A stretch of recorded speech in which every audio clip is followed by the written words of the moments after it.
Bahkan yang jauh sekalipun, aku janjikan ampunan kepadamu bahwa bila engkau mau bertobat di bulan Ramadan ini, sehingga menjadikan engkau lebih dekat denganku. Dipanggil tidak dibedakan orang kuat, iman menengah ataupun jauh. Misal, 40 tahun punya dosa, usia 40 tahun, tiba di malam ini, dia tunaikan seperti Nabi menunaikannya, turun ampunan Allah saat itu. 40 tahun semuanya gugur.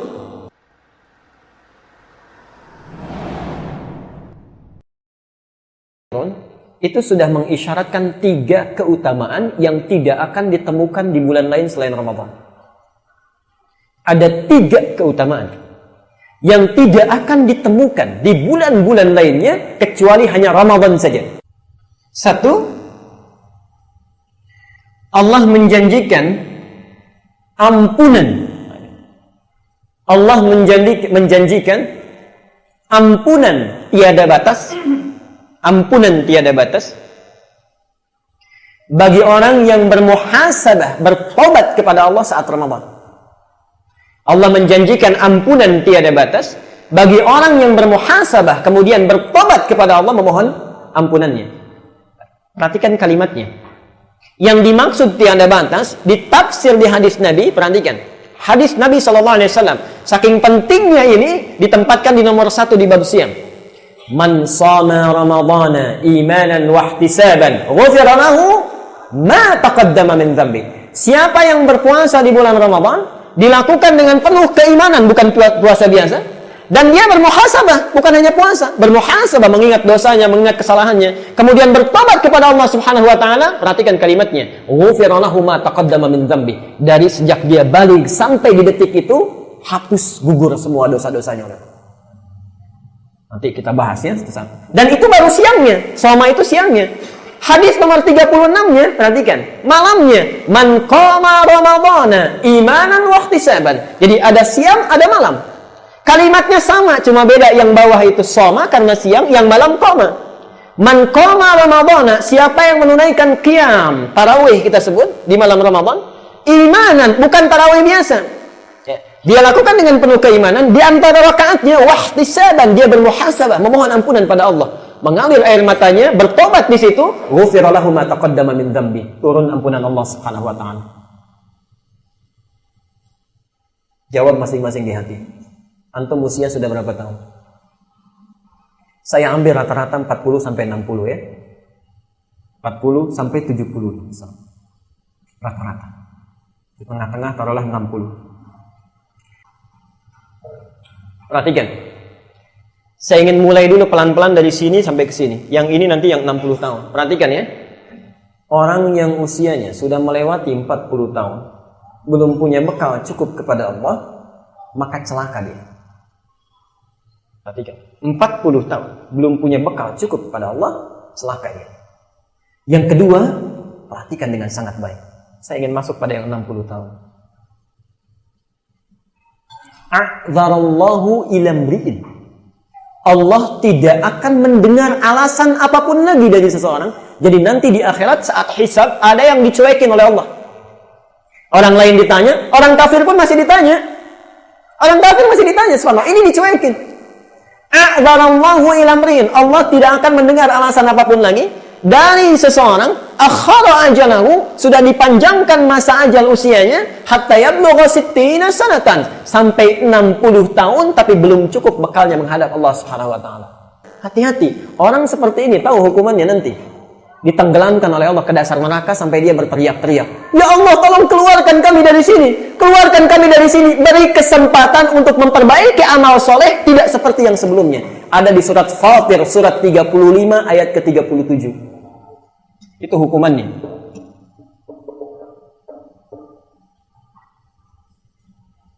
Wahum yastarihuna fiha. Ada orang yang teriak sekencang-kencangnya saat di akhirat nanti. Masuk neraka dia. Apa yang dikatakan? Rabbana akhrijna na'mal salihah. Ya Allah, tolong beri kami kesempatan. Keluarkan dari sini untuk beramal soleh. Ghairal ladzi kunna na'mal. Tidak seperti amalan yang pernah kami lakukan dulu. Perhatikan apa jawab Allah. Garis bawahnya di sini mumpung kita masih punya waktu untuk beramal. Awalam nu'ammirkum. Bukankah aku telah berikan engkau waktu yang begitu panjang? Ma yatadzakkaru fihi, dengan waktu ini engkau bisa merencanakan amalan-amalan yang dilakukan. Man tadzakkar, orang lain seusiamu bisa, kenapa kamu tidak? Wa ja'akumun nadhir, sedangkan sudah datang orang yang memperingatkan engkau dengan itu.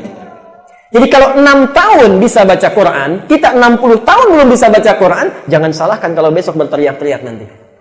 Hati-hati, siapkan dari sekarang. Karena itu ayat ini langsung dibuka sebagai muqaddimah di bab ke-12 itu oleh Imam An-Nawawi. Nah, Bapak Ibu sekalian, apa kaitan dengan Ramadan? Persis, jangan tunggu besoknya. Jangan tunggu besoknya. Antum malam Ramadan, kita misalnya menunaikan tarawih, ketika dia tunaikan sesuai sifat nabinya, man qama Ramadan, siapa yang menunaikan malam Ramadan itu qiyam, imanan wa ihtisaban, dilakukan dengan penuh iman, kemudian dia bermuhasabah. Nanti ada cara kita bermuhasabah saat tarawih.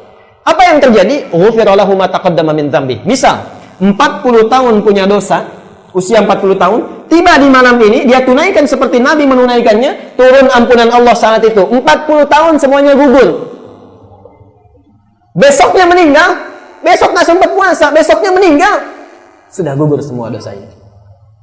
Karena itu antum jangan sia-siakan. Dikasih malam pertama, manfaatkan dengan baik. Dari sekarang pelajari bagaimana Nabi menunaikan tarawih, bagaimana sifatnya, bagaimana bacaannya, apa yang dilakukan. Itu penting. Itu penting kita hadirnya di sini belajar sunnah Nabi Sallallahu Alaihi Wasallam. Tidak akan rugi. Orang tarawih, kita tarawih. Orang belum tentu dapat, kita dijamin dapat. Kalau sudah diberikan semua itu belum tersentuh juga kita untuk berubah, berapa lagi dan bagaimana caranya lagi untuk bisa mengampuni dosa-dosa kita? Perhatikan, tidak mudah kita menyiapkan tiket untuk ke surga. Karena itu diturunkan oleh Allah Subhanallah bagian kedua. Saking pentingnya langsung turun suratnya sekaligus. Baik, suratnya sekaligus.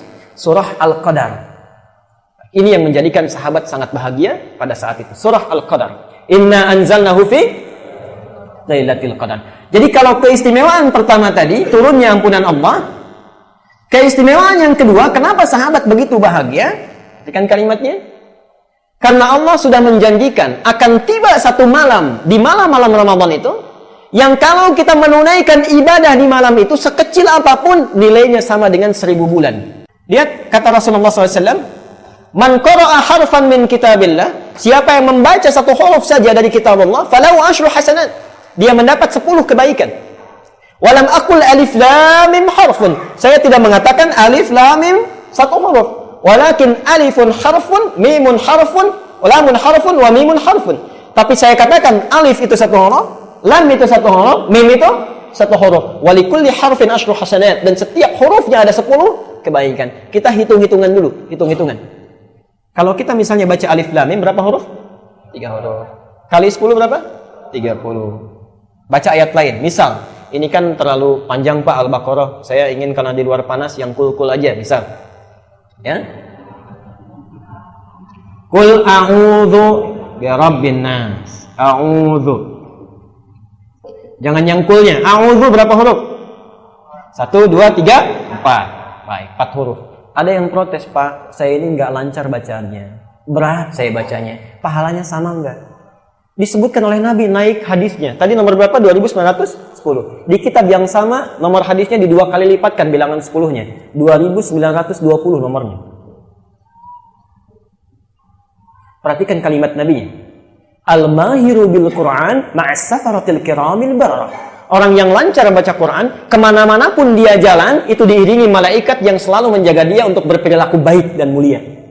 Jadi orang keunggulan, orang yang selalu baca Quran, itu lisannya terjaga, pikirannya terjaga, tidak cepat merespon kata-kata orang, difikirkan dulu dan seterusnya.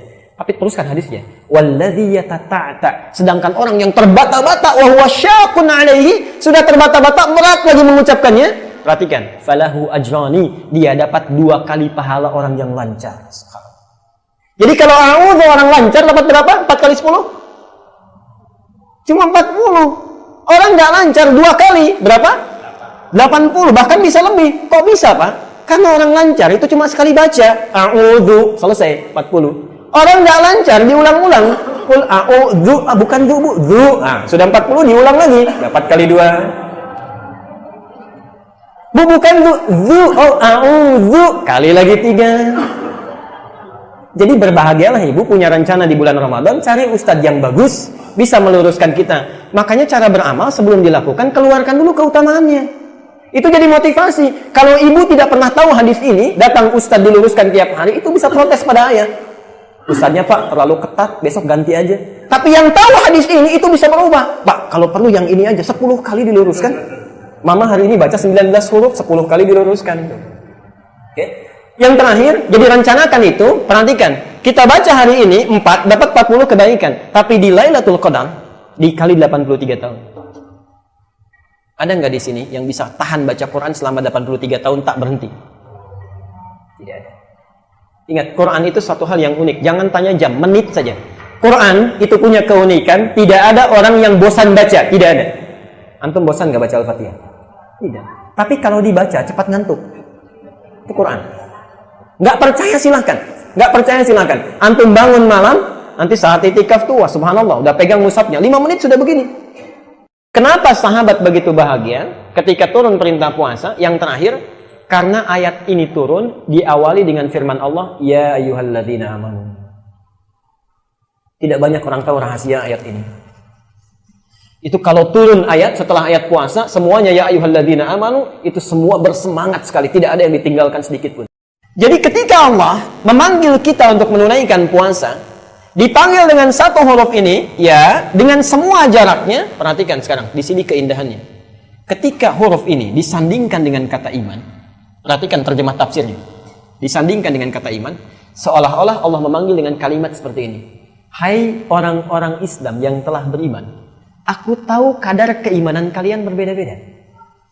Ada yang imannya sangat kuat sehingga merasa dekat denganku. Orang yang kuat imannya dekat dengan Allah subhanallah. Perhatikan, kadang-kadang belum dipanggil pun sudah nunggu. Adzan zuhur misalnya jam berapa sekarang? 11.55 misal. Ada orang setengah 12, 11.30 sudah di masjid. Sudah nunggu. Dia tidak menunggu Allah panggil, sebelum dipanggil sudah datang. Ada orang yang menengah imannya. Biasa-biasa saja. Kalau ingin jamaah, tidak ya tidak. Ingin baca Quran, baca, tidak ya tidak. Ini menengah. Ada yang paling hebat yang terakhir. Jangan tanyakan bagaimana menunaikannya, bahkan tidak ditunaikan dan jauh dari Allah dengan perilaku maksiatnya. Dia berlumur dosa, banyak bermaksiat sehingga merasa jauh dari Allah. Perhatikan, Allah tidak bedakan semua orang itu dipanggil dengan huruf yang sama. Hei orang-orang yang imannya dekat denganku, yang kuat merasa dekat denganku, datang sini tunaikan Ramadan, engkau akan semakin lebih dekat. Yang imannya menengah, silahkan datang tunaikan, engkau akan rasakan jadi dekat denganku. Bahkan yang jauh sekalipun, aku janjikan ampunan kepadamu bahwa bila engkau mau bertobat di bulan Ramadan ini, sehingga menjadikan engkau lebih dekat denganku. Dipanggil tidak dibedakan orang kuat iman menengah ataupun jauh. Inilah nanti buktinya kita akan lihat malam pertama Ramadan, kita akan saksikan. Jangankan orang yang rajin ke masjid, yang tidak sholat pun bisa di saf pertama. Kita akan lihat. Karena Allah berikan karunia